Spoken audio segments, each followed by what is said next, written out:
Hey, how is it going again, Guardians? LVnative here with another Destiny video for you. And today, we are going to be doing a complete walkthrough and guide to the Crota's End raid to include both of the challenge modes and get them completed so you can get that extra exotic primary. Now, before we get into that, let's go ahead and take a real quick look at the feature comment of the day. And today's comment comes to us from It's Bofa, and he says, I should be featured cause I'm lit.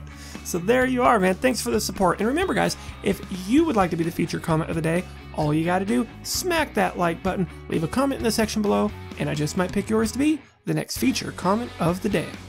Okay, so to kick things off, you or your party are going to stand on that little platform to activate the bridge. Once the bridge is complete, you can just continue forward and fall down into the depths, and that is going to start the raid. Now, once you land, get your senses, and you want to find that little glowing lantern that you see in the distance there. Now, you can do this a couple different ways. I'm going to show you footage of me soloing this with my hunter. Now, I'm able to do this, one, because I'm very familiar with the path and everything, but mainly because I got a full Invisity build with my Blade Dancer, and it allows me to take advantage of the special exotic armor that I'm using, the Don't Touch Me's. Now, what those will do is they will make you go briefly invisible, for just a few seconds, but enough to get out of harm's way whenever you get hit with a melee attack. And so, since the thralls are not going to kill you unless they all jump on you at one time, when they hit you, you go invisible. It allows you that time to escape. Just continue to follow the path. If you've already done this, this part is exactly the same. Now, of course, if you don't have somebody soloing this part for you, you can, of course, you'll be moving with your entire team, but you'll still be taking the same route, going from lamp to lamp, remembering not to stay in any one lamp for too long, because then it's going to start to turn red and it will explode and it will kill you if you are too close to it. Now, the reason that you have to stand on these lamps, whenever you're in the darkness zone, you start to get that weight of darkness, and instantly if you have that, you will not be able to do any double jumps. As soon as that weight gets as high as 10, you are going to then be walking at a very slow pace.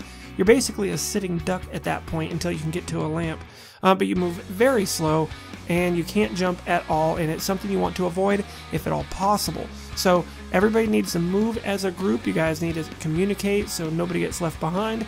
If they do, there's really no way for you to get back to them. They probably will end up dying from some random enemies that will find them. So try to move as a group, keep going all the way. Eventually you will get to the part where it's time to form the bridge at the very end. Now, once you get to this part here where you reach the bridge at the end of this first phase, you want to stand on it for a brief second to activate it, and then walk right over to this lamp here and let it start to cleanse some of that weight of darkness off you. As soon as it cleanses a little bit, you'll be able to jump on this little rock right here, and then just kind of kneel down with a high-powered sniper rifle and wait for the ogre that's going to spawn. You do not have to worry about the thrall when you're up on this rock, as they will not be able to touch you, so just ignore them. Your main focus is going to be that ogre that's going to be coming out. Now, if you're running as a group, of course, you're going to use a little different strategy. All of you will just stand, near where that bridge is being formed, and basically just in a circle and protect each other, make your call outs, and just gun everything down. But you won't be able to do that if you're the only one up there, so you just have to try to stay alive.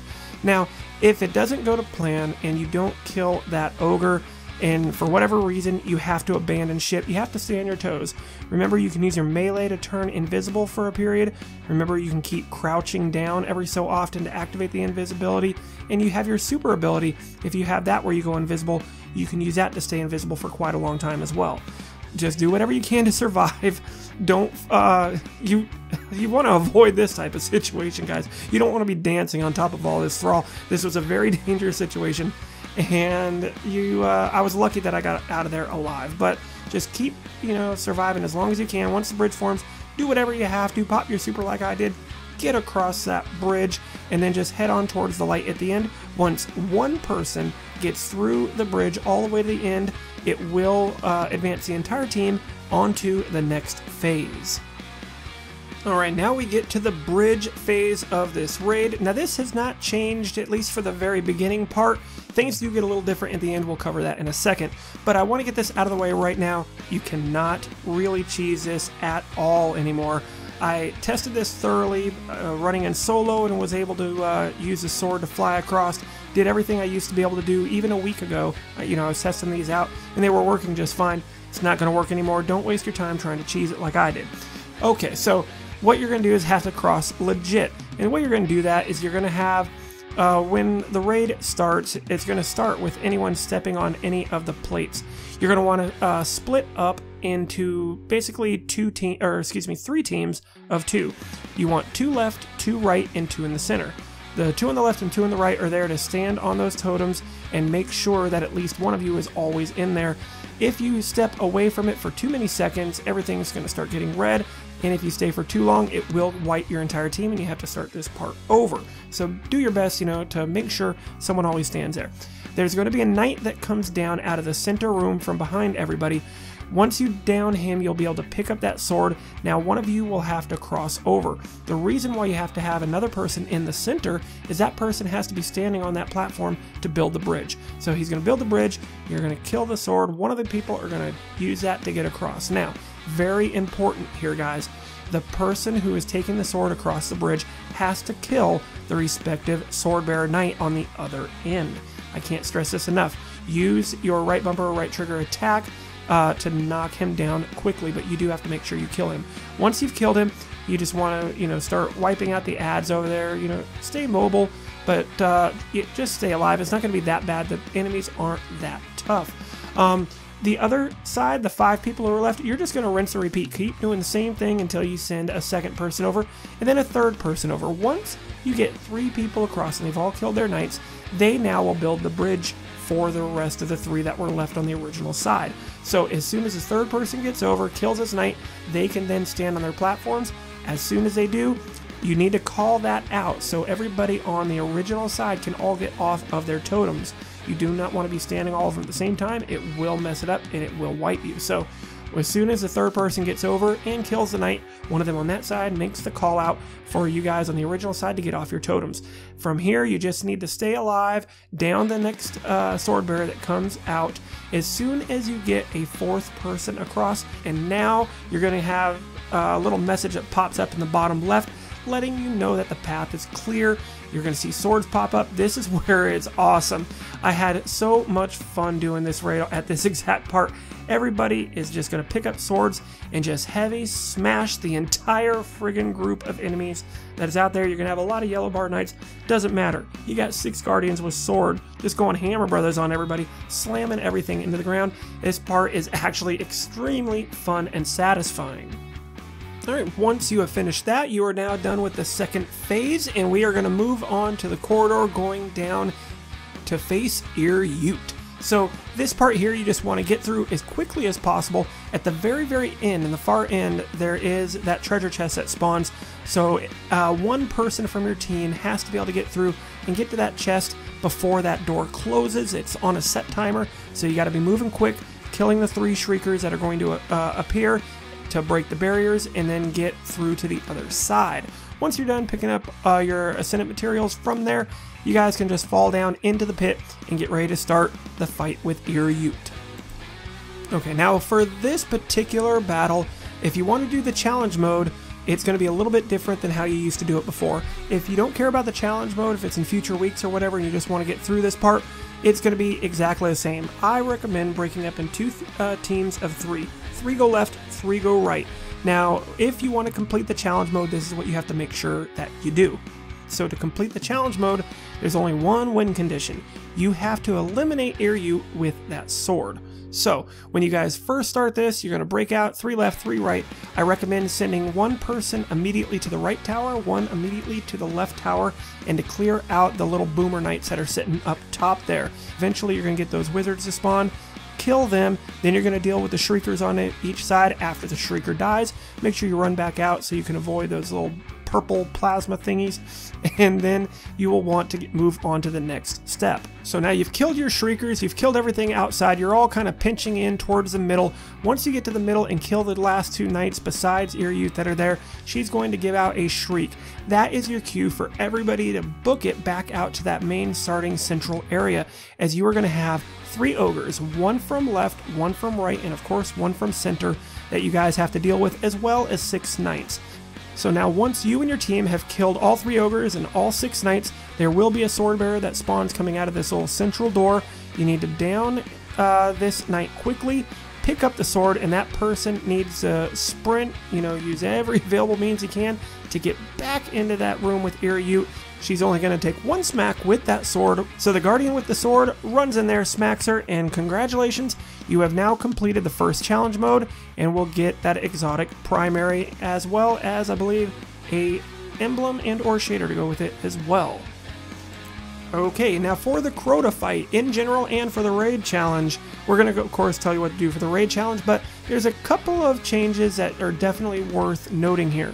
So you're going to start off the same, you're going to stand on that platform, it's going to bring in all the enemies, the doors go down, and you're just going to destroy everything. This part's not too hard at all. Once you've killed all the enemies and you're ready to advance, you're going to either use a strategy now to everybody go left or everybody go right. The big thing here is a lot of people used to use a little central platform on the other side of the viewing window in order to stand, so they had a nice clear line of sight on Crota. You can't do that anymore. Not a big deal. You can just stand on the left side or right side, right outside that doorway, and do all your work from there. Now the win condition for this challenge is no one Guardian can pick up the sword more than once. This means that you are going to have 1, 2, or even possibly 3 or more Swordbearers. It just depends on how good your team and your Swordbearers are as far as how many different people are going to have to use the sword. But another thing that this means is that even if you were the very first Swordbearer and maybe you were the Night Stalker and you like to use your Blink Strike to go invisible, you can't do that anymore, because if you drop the sword and then pick the sword back up, it will end the challenge. At least it'll give you a notification that lets you know that you failed the challenge. So if you'd like, right then and there, just go ahead and wipe. Another change worth noting here is that even on the hard mode, they will have that chalice that spawns right in the very far central bottom area that you can bring back for everyone to get their health back. It actually does make this raid a lot easier. It used to be when you had to do the hard mode of Crota, they took that chalice away. They brought it back. It's going to make this part a little bit easier for everybody. Okay, so as far as dealing with Crota, same rules apply as before. Once you down the Swordbearer down at the bottom, whoever's going to be your Swordbearer picks it up and gets in position in either the left or the rightmost rock, while everybody else gets their Gallahorns or heavy weapons and ready to down his shield. Gallahorns are preferred. It's only going to take, I think, 3 Guardians firing it. We had our whole team doing it just to be on the safe side, but he definitely dropped pretty quickly. So you're going to have the Swordbearer give the call out, 3, 2, 1, fire. As soon as he does, he jumps up off his little perch at the same time the rockets are coming in, and then the rockets are going to hit. Use just your heavy slam. Don't get cute with the combo. It's easy to mess it up. So just give it 3 heavy slams, 4 if you got there right as the rockets were by chance, but it's a lot safer just to go for 3. Use the sword to dive back onto that platform, wait for his shield to get ready to get knocked down again. As soon as it does, I recommend somebody else who's not the Swordbearer call off the second shot for the fire. When that second shot comes in, of course, as soon as you hear fire, you can jump up and get your 3 to 4 more smacks, and then you're done with that phase.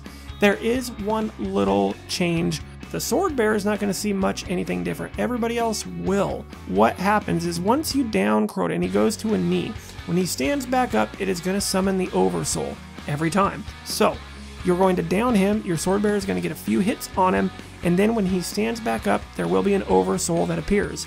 Do not panic and start shooting at the Oversoul just yet. Wait till Crota is ready for his shield to be dropped again, and everybody fire a second rocket at Crota, and then deal with the Oversoul. If you don't, you're not going to be able to have that much damage being done, and you're just not going to be able to complete the challenge. So remember, down him once, as soon as he gets back up, down him again, and then deal with the Oversoul. For this, I recommend bringing a very high-powered sniper rifle, or a really good high-powered fusion rifle. Works pretty darn well as well. So once the first Swordbearer has done his thing, everyone's going to retreat back into the safety while Crota moves to that far right-hand side, and you're just going to wait it out. pop any ads that you need to, and do not kill a Swordbearer if you see him until Crota begins to move back to the center position. Once he starts to move, somebody call it out. You guys can poke your heads out of the doorway, start clearing all your ads, get ready to down that Swordbearer, and now your second member of your team or your second Swordbearer is going to pick up and you're going to do exactly the same you did as the first. Move over by the rock, he's going to call to fire, your whole team fires rockets, he goes down, go through there, all of that is the same. Now, depending on how much damage your two Swordbearers have been able to do, you may be able to clear him in just 2 swords. If not, you're going to have a third Swordbearer, and they're going to have to do this exact same process all over again, and this time you will be met with ogres, though, if you don't get it done in those first 2. So, just be wary of that. Not a big change, but one you're going to have to deal with. It can be done in 1. I actually saw video of it being done in 1. Now you're saying, if you've tried this and had a hard time even getting it in 3, how could it be done in 1? The big change is it used to be weapons of light did not apply to a sword. So if you had a weapons bubble, it didn't do anything extra. And remember, guys, we didn't have tethers, all right? We didn't have tethers back when this raid was a thing.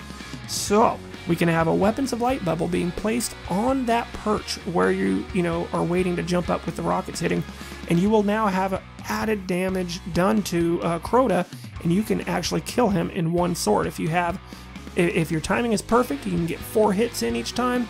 It's difficult to do, but not impossible. And you have someone tethering, and you have the weapons of light bubble, you can kill it in 1. Realistically, though, once people start to get this pattern down, you'll very, very likely be able to always down him in 2 swords. And that's the last thing you have to do. As soon as Crota goes down, of course, the raid is over, and as long as you met the conditions, you will get, of course, that exotic primary as well, and all the rewards that come with it. So, congratulations, guys. If you want, do like I did here, do a little photo op with all your guys.